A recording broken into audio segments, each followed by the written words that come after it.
You'll hear a number of different recordings and you'll have to answer the questions on what you hear. There will be time for you to read the instructions and questions, and you'll have a chance to check your work.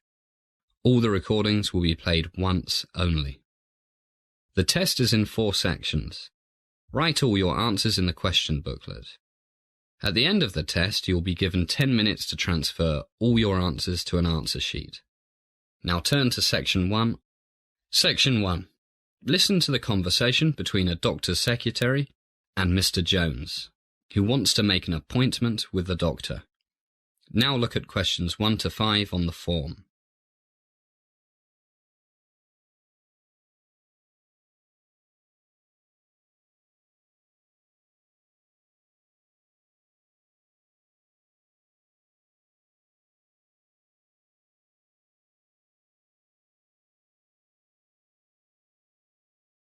You will see that there is an example which has been done for you.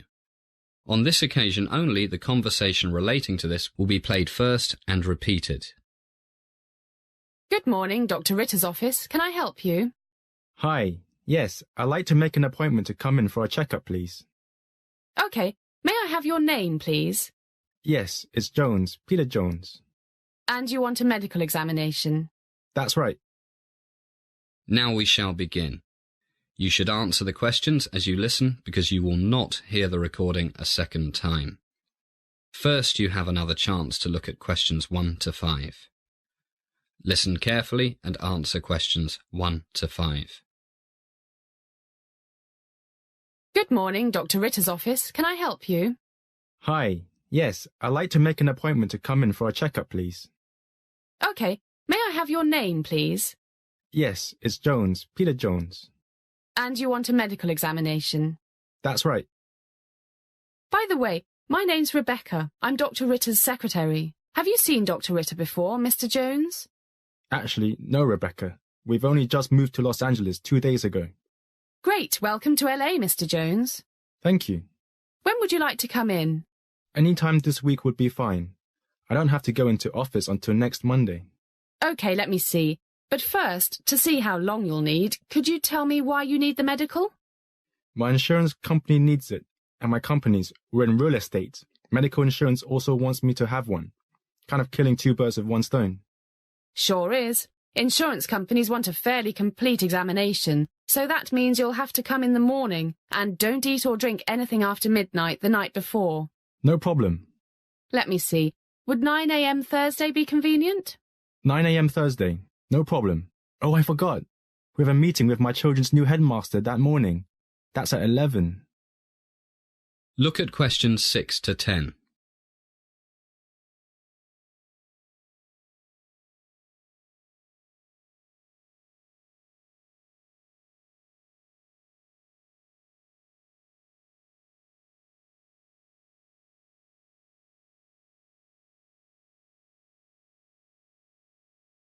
Now listen to more of the conversation between the secretary and Mr. Jones. Then answer questions 6 to 10. What school is that? Beverly Hills High School.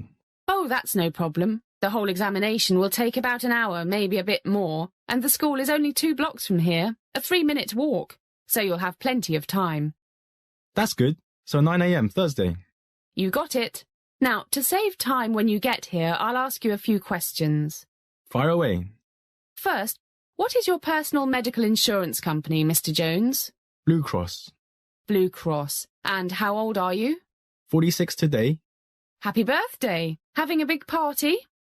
Not really. We don't know anybody here yet, except for 2 neighbours. I think my family planned to take me out to dinner. A secret surprise, hey? OK, back to Blue Cross. I'm just checking what they need. Let's see. Blood pressure, standard blood and urine tests, cholesterol levels, ECG, checking for diabetes, heart disease, the usual things. Do you have a medical condition at the moment, Mr. Jones? None at all. Touch wood. Fit as a fiddle. That's great. I'm sure you'll stay that way. And do you know the name of your company's health plan? Yes, I've got it here somewhere. Here it is. The Kaiser Health Insurance Company. Kaiser, yes. They need the same information as Blue Cross, so, as you said, killing 2 birds with 1 stone. That's right. And can I have your telephone number, Mr. Jones? Sure. My cell phone is 13805 56721. 13805 56721. Right. And my home number is area code 805 523 0296. 805 523 0296. And do you have email? Yes, the address is pjones12@hotspot.com. pjones12@hotspot.com. That's it. Well, that's all I need for now. See you Thursday, Mr. Jones. Sure thing, Rebecca. See you then. Bye. Bye. That is the end of section 1. You now have some time to check your answers.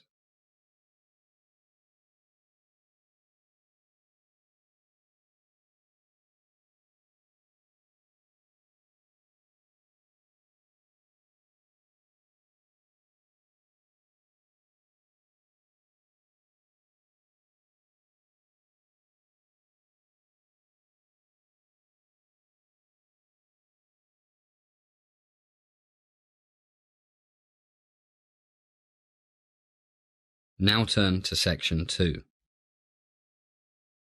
Section 2.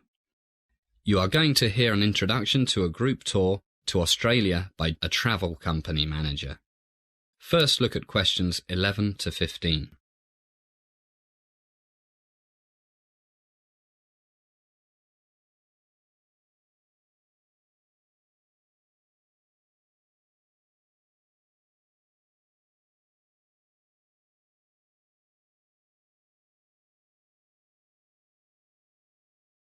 As you listen to the first part of the talk, answer questions 11 to 15. Good morning, everybody, and welcome to Morning Sun Travel. I'm Rick Smith, and I manage our group tours to Australia, New Zealand, and the South Sea Islands. It's good to see so many of you here. As you know, I'm going to introduce our latest product, the 21-day Grand Australian Tour. First of all, why did we develop this new tour? Well, our 2-week Aussie tours have proved really popular over the past few years, so after doing some market research, we found that there's a demand for a longer tour. In fact, looking around, I see some faces I recognise. You two went on our Australian tour last year, right? Great. Good to see you back again. If you think I'm exaggerating about Australia, you can interrupt me. Another thing. It's a long way from England to Australia, and many of our clients think it's a pity to go all that way for just a couple of weeks. So, our first 3-week tour will head off in early November, about 3 months from now. Now, if we dim the light a bit, I'll show you some slides of what we'll do and see down under. Our first stop will be Sydney. It's one of my favourite cities, and we'll arrive mid-morning and check into one of my favourite hotels, the 5 Seasons Hotel, Sydney. America's most popular travel magazine selected it as the best hotel in Australia. Believe me, it deserves every one of its 5 stars. It has fantastic views of Sydney Harbour, the famous Opera House and Sydney Harbour Bridge. And for those of you who were born to shop, it's just a short walk away from Sydney's major shopping and business districts. Great restaurants and bars, and for those of us who like to keep fit, there's a state-of-the-art spa and fitness centre with sauna and heated outdoor pool. We'll have lunch in the hotel, and then off we'll go to explore. No time for a rest. To get over jet lag, it's best to get out and do something energetic. Our first afternoon, we'll stroll around the harbour and visit the Sydney Opera House. Then we'll have a relaxed evening, dining at Luigi's Place, one of the city's best Italian restaurants. Day 2. Lots of fresh air. We'll have a day trip to the Blue Mountains. Just look at these slides. Wonderful views, complete with a walk through temperate rainforests. And these pictures are Featherdale Wildlife Park, the best wildlife park in Sydney, where you can feed kangaroos, have your photo taken with koala bears, and see over 2,000 different other types of Australian animals, including crocodiles, Tasmanian devils, wombats. Look at this picture of a wombat. Looks like a bear with short legs. And penguins, dingoes and snakes. Lots of snakes. Some of Australia's snakes are the most poisonous in the world. And you can also learn about Aboriginal culture. And, this is fun, try throwing a boomerang. As the talk continues, answer questions 16 to 20.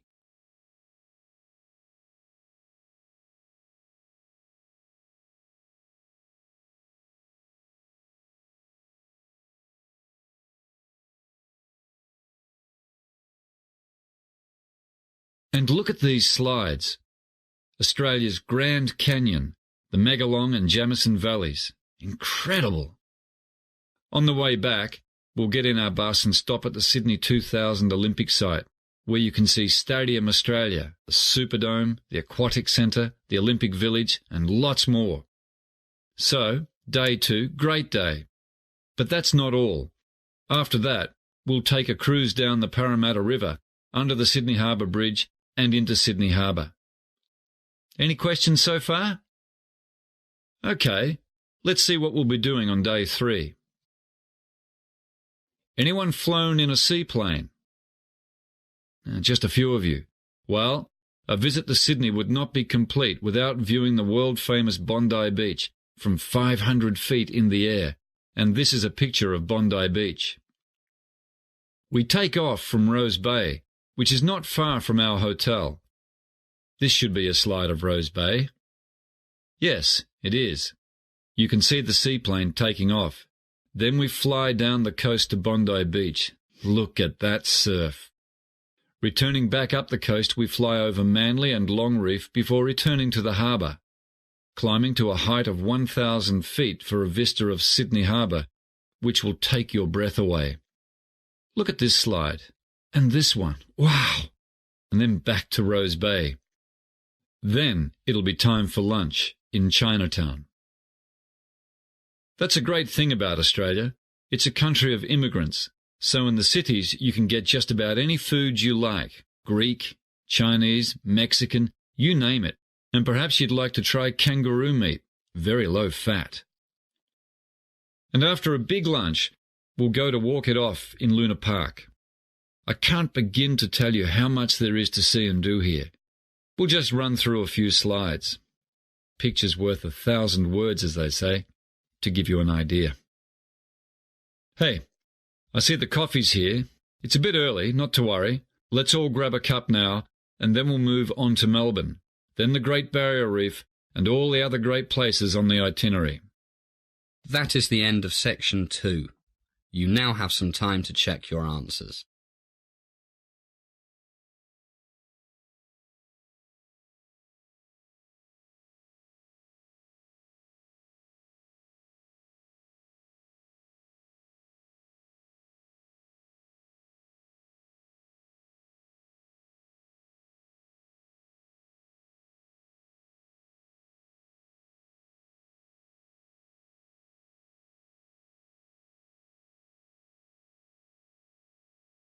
Now turn to section 3.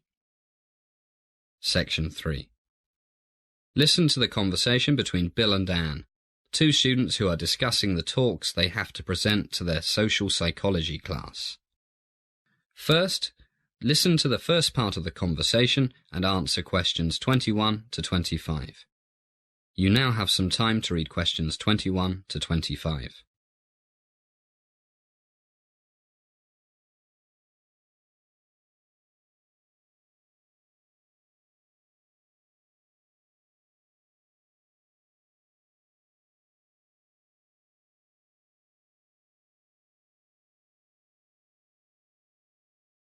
Hi, Anne. How's it going? I'm going mad.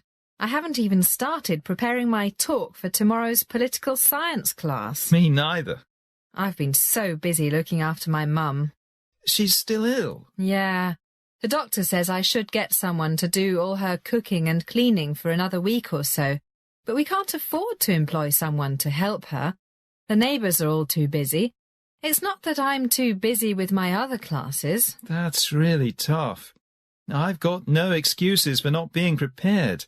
Too much time playing computer games. How many times have I told you? I know, but at least I've got a topic. Which is? Well, it's about an experiment in Los Angeles, I think. that I read about in social studies at high school. It's about how wearing a uniform can change people's personalities. This professor got a lot of his students to agree to take part in an experiment during the summer vacation, but he wouldn't tell them anything about it. As the conversation continues, answer questions 26 to 30.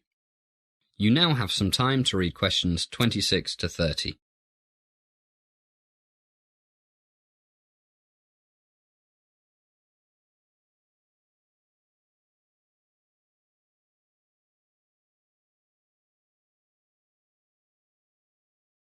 Can you remember the professor's name?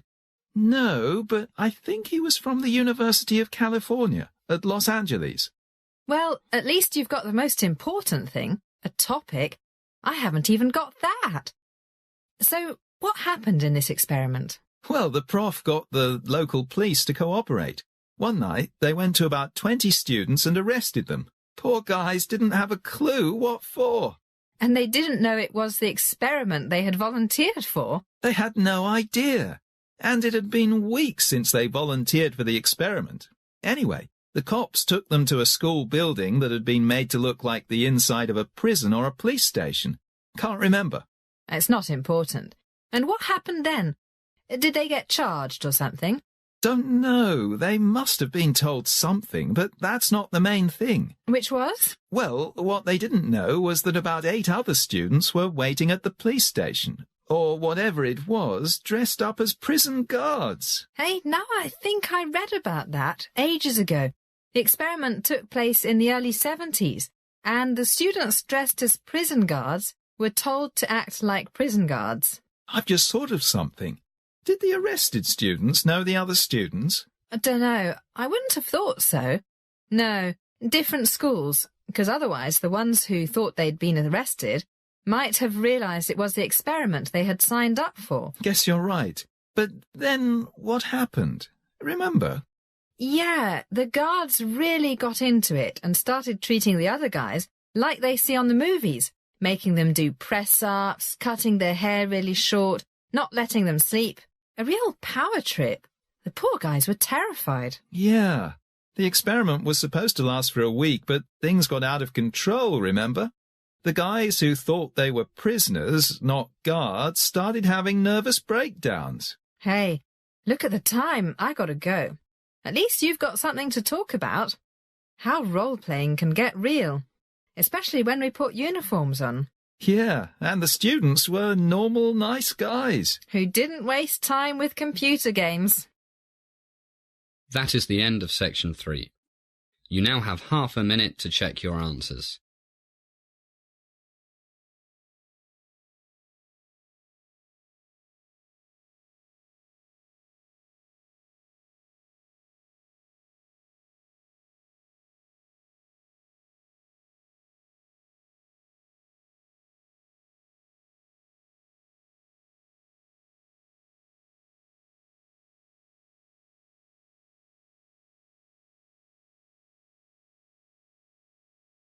Now turn to section 4. Section 4. You are going to hear a lecture about sales and marketing. You now have some time to read questions 31 to 40.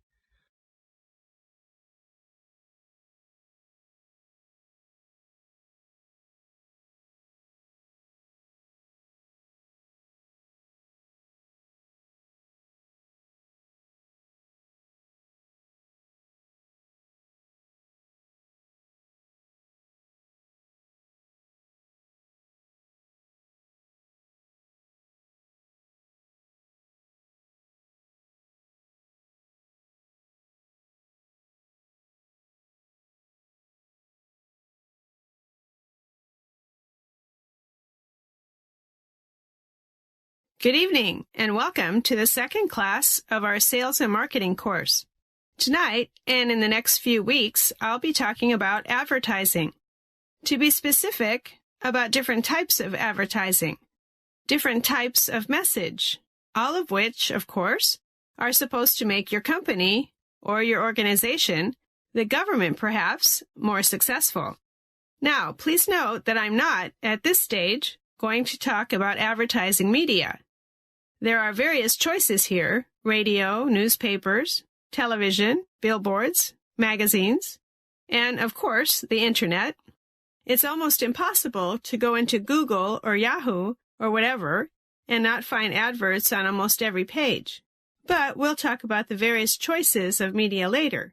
First, I will stress one thing. Advertising can be expensive. Whether you are a small business, an NGO, or a multinational corporation.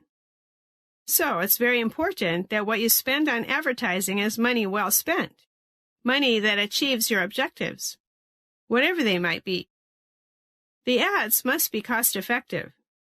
It is therefore essential to use the right type of advertising with the right message that make it effective. There are several types of advertising, aiming to promote one, sometimes more, of the following things: brand name, company image, a product, a service rather than a product, or a group, like a manufacturers association or a cooperative. Can you think of anything else? Right. You might want to make people look after their health better and associate your company with things that can help them do this.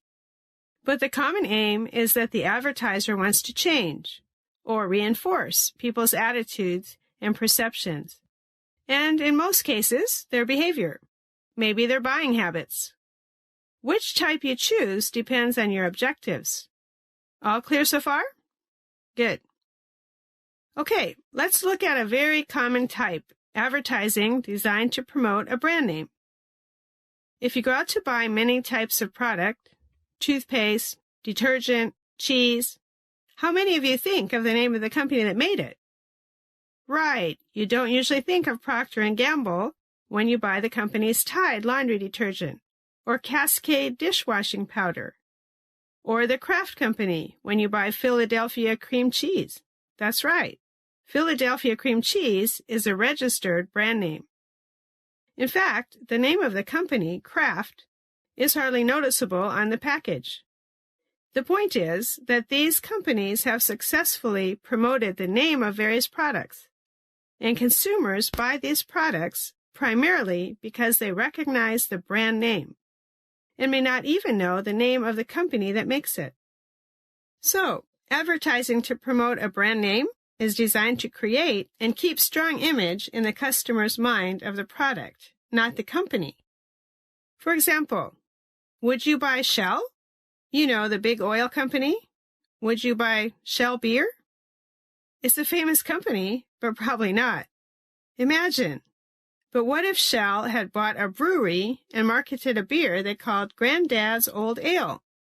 You can bet that the word Shell Oil Company would be in the smallest print possible and would never be mentioned in Granddad's Old Ale advertising.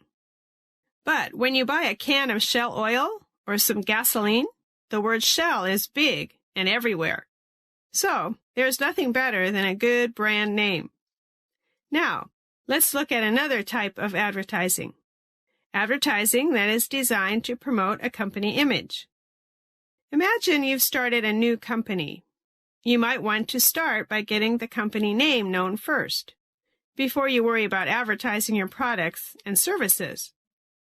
One company that did this was in San Francisco, the San Fran Video Store. The managers decided to promote the company name rather than promote the videos they rented out.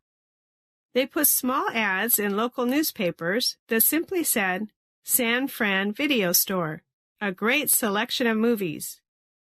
And they also had people handing out little cards with the same message on them, plus a list of the store locations. So they didn't spend a fortune on advertising. They put most of their money into making sure they had a great selection of movies. And it worked. They started with 4 stores in 1995, and now they have, at last count, 27. Now, can you think of examples of companies advertising both a product and the company name in the same advert? Come on, you must be able to think of one. What? That's right, a good example. Makers of luxury things like perfume and fashion. For example, when Chanel brings out a new perfume, the advertising message is always something like, Nightlight by Chanel, This almost immediately gives the new perfume a good reputation because it's by Chanel, and also reinforces perception of the company name. So, the different types of advertising might not be mutually exclusive. The important thing is that the objectives must be clear, mutually supportive, and not contradictory. Another type of advertising is designed to promote a service rather than a physical product. But our time is up, so we'll leave that till next time. Good night, everybody. That is the end of section 4. You now have some time to check your answers.